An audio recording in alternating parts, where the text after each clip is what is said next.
The other question I had for you is, living where we live, like with access to the comfortable lifestyle we have, do you think that liberates you in thought with trying to solve these like problems on a mass scale, where your primary thought isn't, oh, I need to find like a bed tonight, I need to find food and water tonight? Do you find not having those real life concerns liberates your mind to problem solve?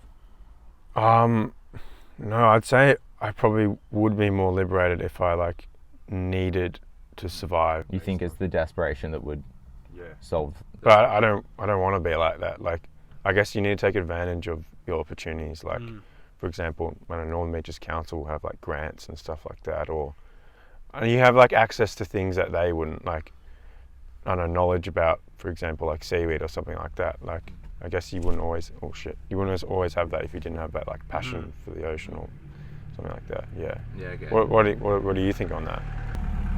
I think it's hard for me because I haven't really experienced that life where like I'm trying to find food and trying to find water, but the closest thing I've had to it is, I guess, hiking in a way, and I'm definitely liberated in thought when I'm hiking, but I'm also, I think that would become my priority. And yes, desperation encourages that sense of problem solving and almost forces it, but I think it would only encourage me to solve the immediate problems, which would be like water, food, shelter. Yeah, so primal.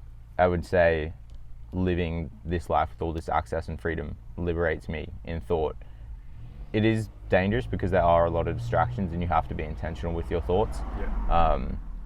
And that comes to like creating your environment, building what you want to be doing.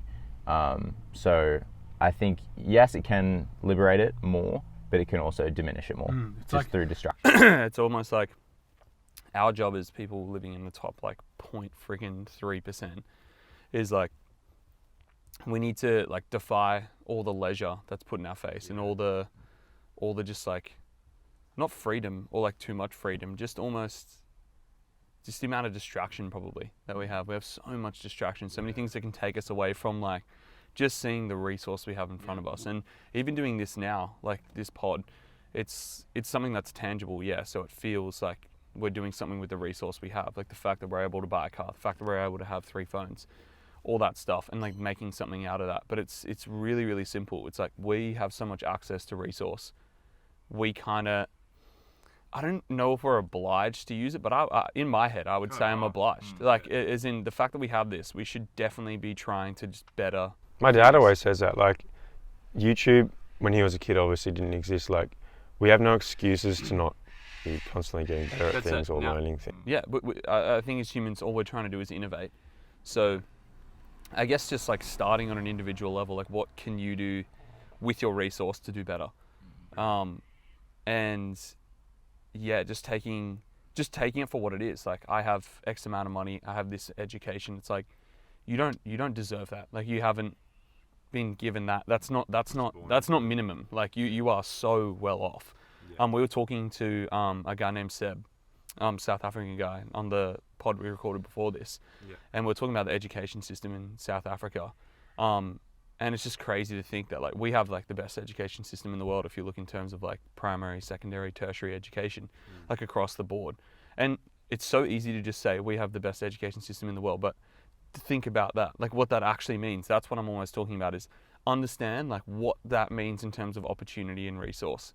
And even if you break it down even smaller, people like living in the country, like in Australia, way more disadvantaged, but they're still so advantaged over other countries. Isn't that just insane? So think about the level of like resource and opportunity we have. It's almost unquantifiable in your head when comparing it to the rest of the world. It's ridiculous. Yeah. And sometimes there's that burden I get now. Like now, when I think about that sort of stuff, I feel that burden of shit. I need to do well with this. It's like, it's just intention. I think just being intentional with like the resource we've been given and do something with it. And the dangerous thing there though is with the like good resources that go up, also the distractions come up. Like literally behind us is this water fountain out the front of someone's house. And when you think about that, it's okay, there literally serves no purpose other than aesthetics. And okay, like not only is that there, but let's think about the whole process that goes into buying one. okay, well, I'm getting my garden done, so now I'm going to research water fountains. I'm going to jump on Google and spend a couple hours looking at different fountains. Can't even fathom that. I'm going to drive. I'm going to drive to crazy. the shops Oh, it and does look good. walk around trying to find a nice water feature, and then I'm going to buy it for X amount of money that it costs, and then the electricity uses and the water it uses. Like, there's just so many hours spent like to pick out a water feature, and Well, they're at a point where that's important in their life. exactly, and that's the dangerous thing with when we have all this freedom and opportunity, we get things like that come our way, and all of us are guilty of just falling into those traps where we just spend so much time doing pointless things. That's what I'm trying to say. But you just need to be intentional about, okay, I actually need to use this time to better humanity and better myself. With your distractions that you're mentioning, that's a daily thing that you're never going to just like realize, oh, that's a distraction, and then remember that forever. Yeah, you're never going to overcome it. The new distraction's going to come up. We live, like I said, in the top of the top. Does not get much better than this. It literally doesn't. So there's always going to be a new distraction. There's always going to be something more. So it's like trying to actually just live in a way that defies that, which is hard. I guess that speaks to people who like go to uni or like have a tertiary education. Just the fact that you even got into that is just, you've defied all statistics like worldwide. It's just nuts. And I feel like at least Australia-wide, it's almost too easy. Like, it is. No, it is. It's definitely not almost. It 100% is. It's ridiculous. And it is so, people need to understand how important that is. So there's people in other countries who work tirelessly to like even just put themselves in a situation where they get the opportunity to even go for it, like some sort of like degree or whatnot. And that's what speaks, I guess, out of the desperation when it is such a slim chance, and they, like, what they have is not what they want. They're going to work so hard to get out of that. Whereas for us, it's like what we have is kind of what we want because it's so comfortable. So there's not that real big incentive push to go and get it. And I think like what we were speaking about before with the cars, like me selling my full drive was so liberating to me, and people ask me all the time, do I miss it? And not that I miss it, I was so liberated when it was gone. I felt such a sense of relief. I enjoyed all the trips in it, and I'm grateful for the time, so I don't miss it in that sense. But just having these items, like having these materialistic items that we put so much value into, are just such a heavy weight, it's such a burden, because now we're obligated to care for it, and it really controls our emotions. Like, I don't know, if the water fountain breaks, maybe like they get upset and that ruins their day, or they're just focused on that for so long. But when you can take pride in just owning, I don't know, cheap, crappy things. like what Elon Musk is doing. Yeah, no, 100%. Like, He lives in a shitbox house. yeah, he doesn't own the house, he just rents it, which is so awesome. And it's that same mindset.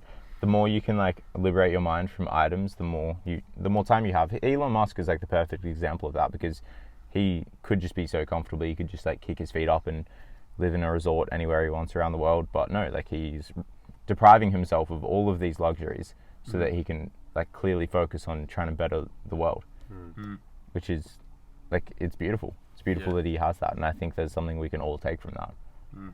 Well, yeah, I think that answers just like how, and going back to that Seb pod, how he's talking about the Gini coefficient, like, and how that is the highest in it. So it's like a measure of which you can, like you use a different measure, I forget what it's called.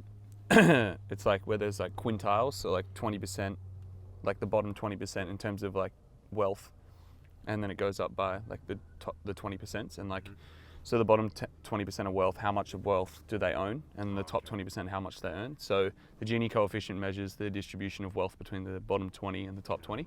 So they have the highest in the world. So the biggest gap, like in wealth, basically, in terms of the top and the bottom. And this, I guess, obviously they have like a bunch of other problems in South Africa, but that, what we're just speaking about kind of answers that, you know, like doing things when you have that opportunity and have that wealth and you're born into it. I did nothing to, I don't know about you guys, I did nothing to earn the wealth that I have. Like my parents birthed me into it, you know, so using that opportunity will like shorten that gap, you know, and you're the perfect example of it with the wind turbine thing. It's like you live like in this beautiful place with resource, you go to university and you're actually using that to do something that's going to better a different part of the world, which is so sick.